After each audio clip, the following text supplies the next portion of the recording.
Hello, this is Karina again, and I'm here to read you another story brought to you by Real Artways. The story I chose for today is The Alligator's Song by Robert Talon.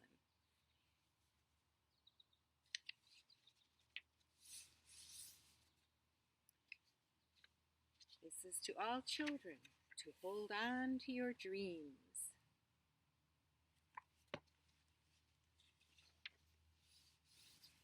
It begins. Lightning flashed and thunder boomed, and the wind howled. Eddie jumped out of bed to close the window.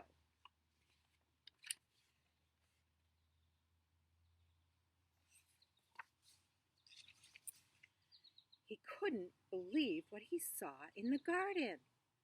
A sad alligator was singing a song.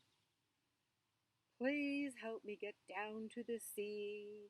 From there I'll swim back home. I'm tired of travel, no more will I roam. Please help me get down to the sea. He actually saw an alligator. Wow.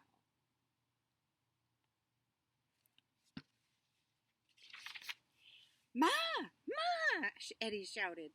There's an alligator outside my window. Come look, quick! Now, go back to bed, she said. There's no alligator. You've been reading that scary book again. So, Eddie went back to sleep.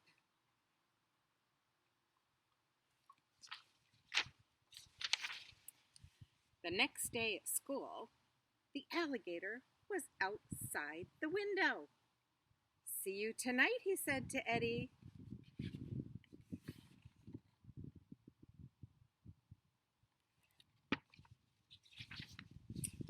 That night, Eddie climbed a tree in his garden and waited for the alligator. Soon, the alligator came strolling by.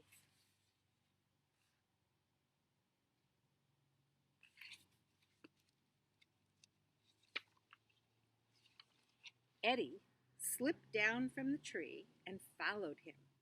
The alligator winked at Eddie.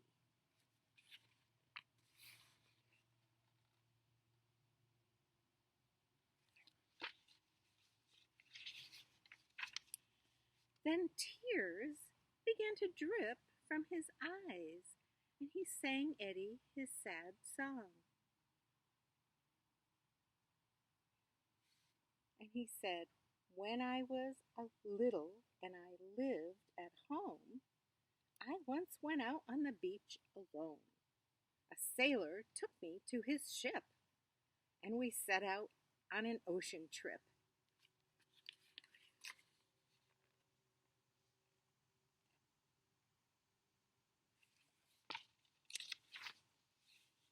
I liked to travel well enough, except on days when the sea was rough.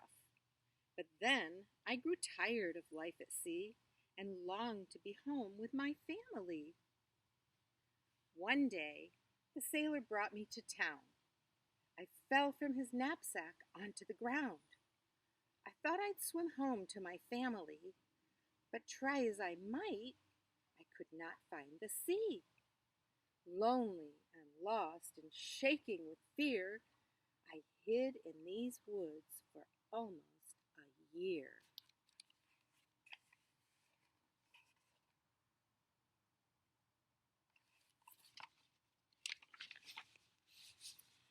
Please help me get down to the sea.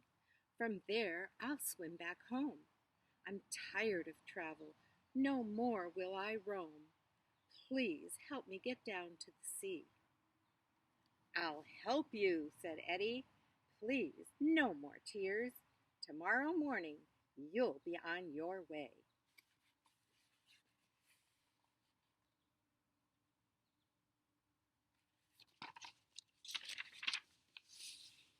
The alligator was so happy. He wanted to celebrate. He asked Eddie to jump on his back and carried him off up a steep hill. They danced and they played until the sun came up. Then they headed for Eddie's house.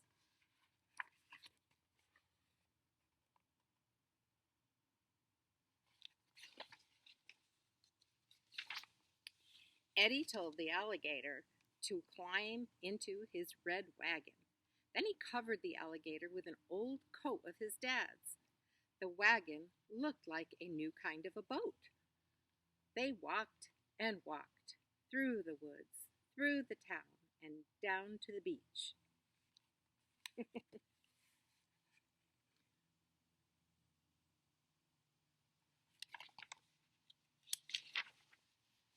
The beach was crowded.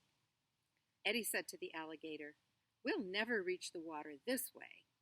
You'd better come out from under the coat." My, that was a very crowded beach.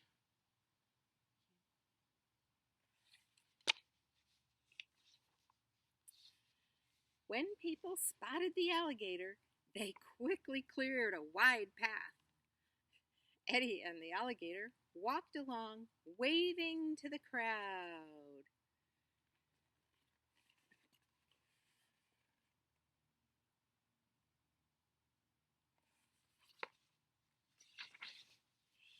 When they reached the water, the alligator thanked Eddie and gave him a present, one of his teeth on a chain.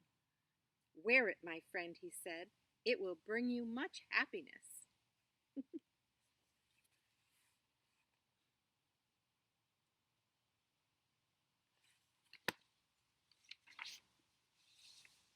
The alligator said goodbye and thank you again, and he swam far out to sea.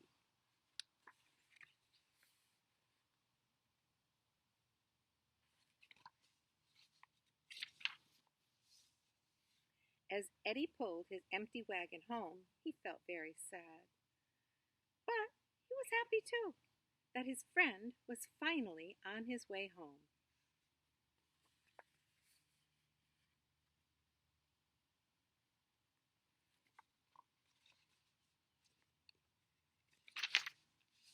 That night, when Eddie was getting ready for bed, he heard a noise at his window.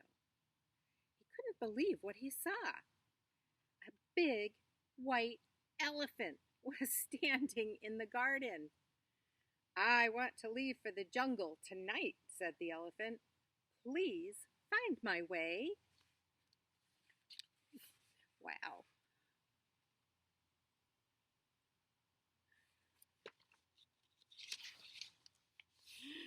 "Ma, Ma," Eddie shouted. "There's a big white elephant out my window. Come look, quick."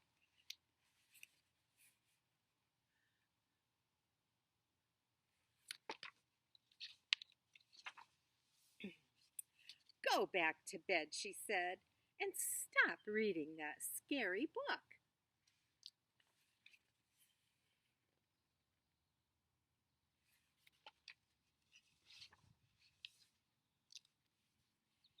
And that is the end of the Alligator Song.